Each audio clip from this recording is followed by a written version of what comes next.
Saudações, pessoal! Estamos hoje aqui com a doutora Ariane para falar de um tema muito importante, um tema que necessita de esclarecimento, que é acometimento cardíaco do Covid-19.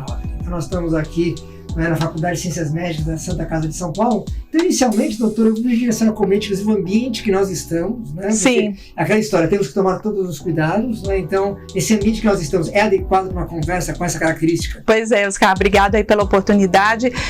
A gente está com a recomendação de evitar as reuniões com mais de 10 pessoas em um ambiente. Isso é uma orientação do isolamento social, né? A gente tentar evitar esse contato mais próximo.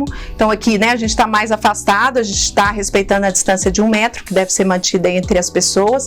Estamos em um ambiente aberto, né, as janelas estão abertas, o ar está circulando. O ar está circulando, a gente está seguindo as orientações até o dia de hoje, né, 17 de março, terça-feira, porque tudo está mudando tão rápido que hoje esse tipo de contato presencial ainda é permitido neste ambiente, mantendo uma distância e com a circulação do ar no ambiente. Em relação ao nosso tema, então, o acometimento cardíaco do Covid-19, o que a senhora pode nos informar sobre esse tema?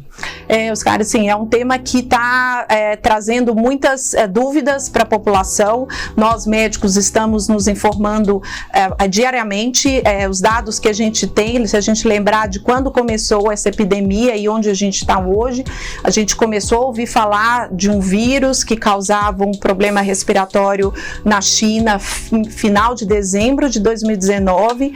Em janeiro, essas comunicações ficaram mais frequentes, então menos de 3 meses, né, hoje a gente teve a primeira morte relacionada ao Covid-19 aqui no estado de São Paulo, e a primeira do Brasil. Então realmente é um tema que surgiu em 3 meses com uma velocidade avassaladora, que hoje é uma epidemia, uma pandemia, esse quadro. E esse problema cardiovascular, esse acometimento cardiovascular do Covid também surpreendeu a comunidade médica, porque diferente dos outros vírus respiratórios que já acometeram, já tivemos outras epidemias de vírus respiratórios em que a causa de maior complicação é a síndrome da angústia respiratória do adulto, ou seja, um acometimento pulmonar extremamente grave e agressivo.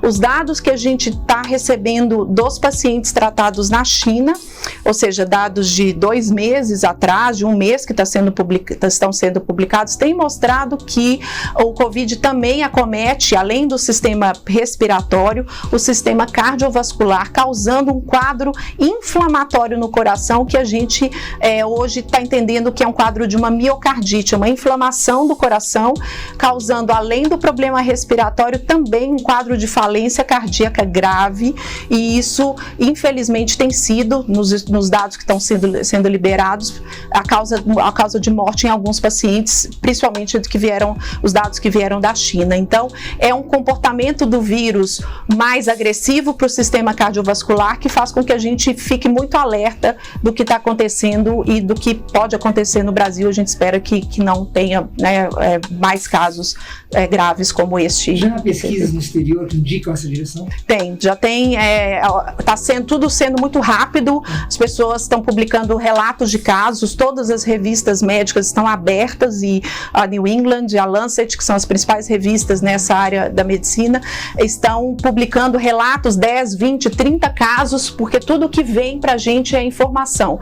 Então, novas drogas estão sendo testadas, novos agentes, não novas drogas sendo criadas, mas agentes até usados para outros fins, estão sendo testados nesses pacientes que estão, dos casos que estão acontecendo agora com mais frequência na Itália, na França, na Espanha, nos Estados Unidos, que tem esse acometimento grave, para tentar buscar entender mais como o vírus, esse comportamento do vírus, e tentar atuar com medicamentos. Mas, de novo, ainda é coisa muito nova que está surgindo para a gente. Nós estamos conversando antes de gravar aqui a nossa entrevista, nosso bate-papo, da questão dos pacientes que estão tomando medicação. E acho que eles perguntam muito, né, para a senhora e para outros doutores e doutoras, se devem continuar, devem parar. Qual que é a orientação, lógico, de modo geral? Isso veio de uma publicação também bem recente de dados da China, mostrando que poderia haver uma pior evolução dos pacientes acometidos pelo Covid-19 em pacientes que faziam uso de determinadas classes de medicamentos, como os bloqueadores do receptor de angiotensina e os inibidores da enzima conversora de angiotensina, que são medicamentos utilizados para hipertensão arterial, ou seja, não só para hipertensão arterial, mas também para insuficiência cardíaca, medicamentos utilizados amplamente com grande benefício para controle pressórico, para tratamento de insuficiência cardíaca. Então, quando surgiram esses dados, houve um temor, e isso se disseminou pelas mídias sociais, por posts do WhatsApp, houve um temor de que esses pacientes que estão tomando essas medicações amplamente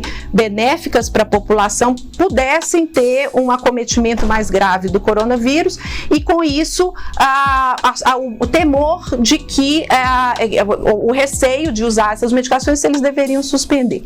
Pois bem, baseado nisso, a Sociedade Europeia de Cardiologia, a nossa Sociedade Brasileira de Cardiologia e o Departamento de Hipertensão Arterial da Sociedade Brasileira de Cardiologia publicou uma nota em que se afirma que, apesar dos dados, realmente foram publicados alguns dados com esse fim, esses dados são muito rudimentares, ou seja, é um número muito pequeno de pacientes. A evidência científica, ela não é robusta, ela não é definitiva, novos estudos estão sendo realizados, mas hoje a indicação é que não se suspenda os medicamentos passados para controle de hipertensão ou de insuficiência cardíaca, simplesmente por medo de que, se a pessoa tiver o coronavírus, ela vai ter esse acometimento pior. O malefício de se suspender essa medicação e eventualmente descompensar o quadro cardiológico ou da hipertensão ou da insuficiência cardíaca é muito pior do que o receio de que se tem de uma coisa que não é comprovada. Então, a nossa recomendação hoje, 17 de março, terça-feira, é que a gente não suspenda essas medicações de maneira geral e que cada caso seja avaliado. O temor que muitos pacientes têm e se eu for confirmado com corona, né, se tiver necessidade de internação, o que eu faço? Você vai ser avaliado por um médico e ele vai decidir de maneira individualizada se deve ou não. Então, de maneira geral, não se deve suspender essas medicações hoje, baseado nesses rumores de uma possível interação, mas que ainda não é confirmada. Então, por favor, não façam isso de maneira indiscriminada, que a gente está com medo de que o dano seja maior do que um possível benefício pelo acometimento do vírus. Doutor, para encerrar, eu quero que a senhora reforce as formas de prevenção, essas formas simples, mas que nós temos que tomar cuidado em nosso cotidiano. Oscar, a hora é agora, né? A hora da gente tentar mudar essa curva que já cometeu tantos países, como os países europeus e a China inicialmente, é agora. São as medidas preventivas que o nosso governo, nosso Ministério da Saúde tem orientado muito bem. Acho que nesse sentido o SUS e o Ministério da Saúde têm feito um trabalho de orientação muito claro e muito objetivo. Então, evitar sair de casa, quem pode fazer home office, ou trabalhar em casa, à distância, evite contato social. As crianças são as crianças e os adolescentes, dificilmente eles adoecem, então eles acabam, mesmo tendo o vírus no organismo, disseminando para as pessoas que são mais frágeis. Então, mantenham, se possível, nossas crianças em casa. As escolas já estão com orientação de suspensão das aulas. Higiene das mãos, lavar a mão a cada, sempre que você tiver uma movimentação, usar o álcool gel, evitar a distância, ter etiqueta, aumentar a distância de contato, ter etiqueta ao tossir, lembrar, de não espalhar. O vírus se transmite muito por gotículas, então ao tossir ou espirrar, cobrir o rosto e não disseminar aquilo, ter essa etiqueta social para evitar a disseminação do vírus, e a gente vai passar por isso, a gente vai vencer essa epidemia e a gente vai conseguir vencer isso, mas precisa de um esforço individual pelo coletivo. Agora é agora. Cada um pensando no próximo, pensando no coletivo. É só assim que a gente vai conseguir. Se cada um ficar pensando que ele não vai ser acometido e que a família dele não vai ser acometida, a gente vai ter uma evolução muito pior. Então, por favor, vamos seguir as orientações do Ministério da Saúde, do governo, e vamos nos cuidar que a gente vai vencer essa. Doutora Helena, muito obrigado por mais uma vez estar aqui com a gente. Eu que agradeço. Essa informação de qualidade e, acima de tudo, essa mensagem, né, positiva. Sim, a gente tem que acreditar. Isso, com consciência.